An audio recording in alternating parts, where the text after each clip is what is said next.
السلام عليكم ورحمة الله. أنا اليوم في منطقة شمهروش، وشحال من واحد غادي يسمع شمهروش غتجي في راسو حاجة أخرى، على حقاش شي قنوات ديال الخليج جايين لهاد المنطقة شمهروش عطوها واحد الصورة سلبية.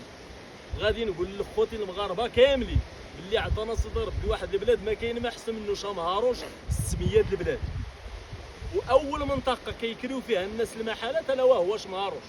وإلا جيتي لشمهروش ماشي قلت لك تجي تعبد حجره او لا دير شي حاجه اللي هي غضب صدر ربي.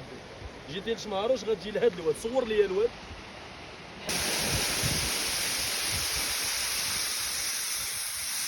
هنا في 2024 عطى الله الماء، عطى الله الخير.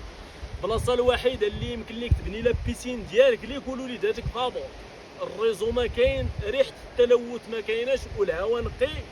وزيد على ذلك هاد الجبال هادو سبحان الله العظيم غتشوف واحد المنظر. وحتى بالنسبه لهاد شمهروش كانت واحد الوقت كان ديك الساعه ما كاين الطب النفسي لا والو، الناس القدام مساكن هنا في شمهروش كاينين جوج عيون، راه تزادوا شي حوايج في شمهروش ولكن ديك الساعه كاينين جوج عيون في شمهروش، واحد العين كتشرب منه وواحد العين كتغسل فيه. والناس كيامنوا باللي سيدنا ايوب فاش كان مريض شرب الماء وغسل به ولا لاباس.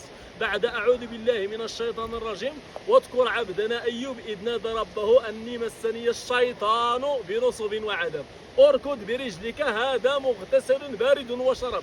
ديك الساعه الناس مساكن كيجيو كيشربوا من هذا الماء وكيغسلوا به، ما كاين لا شرك لا والو. وانما انا كنهضر لك احنا في هذا الوقت هذه الا جيتي لشمهروش غادي تجي لواحد المنطقه اللي هي منطقه زينه، وكنتمنى من صدر ربي وكنتمنى من الجهات المسؤوله تديها بهاد الناس هادو، لان هاد شمهروش فيه 30 دار. كون جاب الله تعاونوا معاهم ودعموهم وساعدوهم بنيو بالحجر ويكون داك الشيء نقي. انت الا جاب الله جابتك الوقت من الرباط او لا من كازا او لا من طنجه تجي لواحد المنطقه ديالك بلادك وتلقى هذا الشيء زين، لان هاد الخليجيين اللي جايين عطوا واحد الصوره اللي هي صوره سلبيه لهاد البلاد. هما ما عندهمش هاد الشيء في بلادهم، عندهم غير الصحراء والخيام. اما بالنسبه للمغرب، مصر فيها فرعون، المغرب فيها شمهروش، كيبقى تاريخ المنطقه. اقسم بالله العظيم لو هاد البلاد كاين في شي دوله من هادو تيكتبوا عليه مجلد ويكون تاريخ راه ما فيها باس. انا دوزت 16 عام في شمهروش، كانوا النصارى كيجيو كنعاود ليهم التاريخ ديال المنطقه هادي كيعجبهم الحال.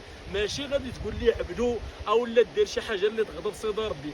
اما بالنسبه لينا حنا العقيده ديالي كمحمد كان عندي يقين 10000% باللي ما كاينش وسيط بيني وبين اللي خلقني. الا كاينه شي حاجه غادي نطلق صدر ربي، ولكن كنامن بواحد الحاجه اخرى الا وهي اللي هو مريض الله يشافيه. لان الانسان ملي كيكون مهلوك مضرور ربي الوحيد اللي علم به. تقول لي جلس على هذه الحجره هذه غادي يجلس لان مريض، ولكن انا بصحتي زينه نقول لك هذه ولكن الا جاب الله شي حد مريض انا كنقول ليه الله يعفو عليه، ولكن ما فيه ابدا. والسلام عليكم ورحمه الله.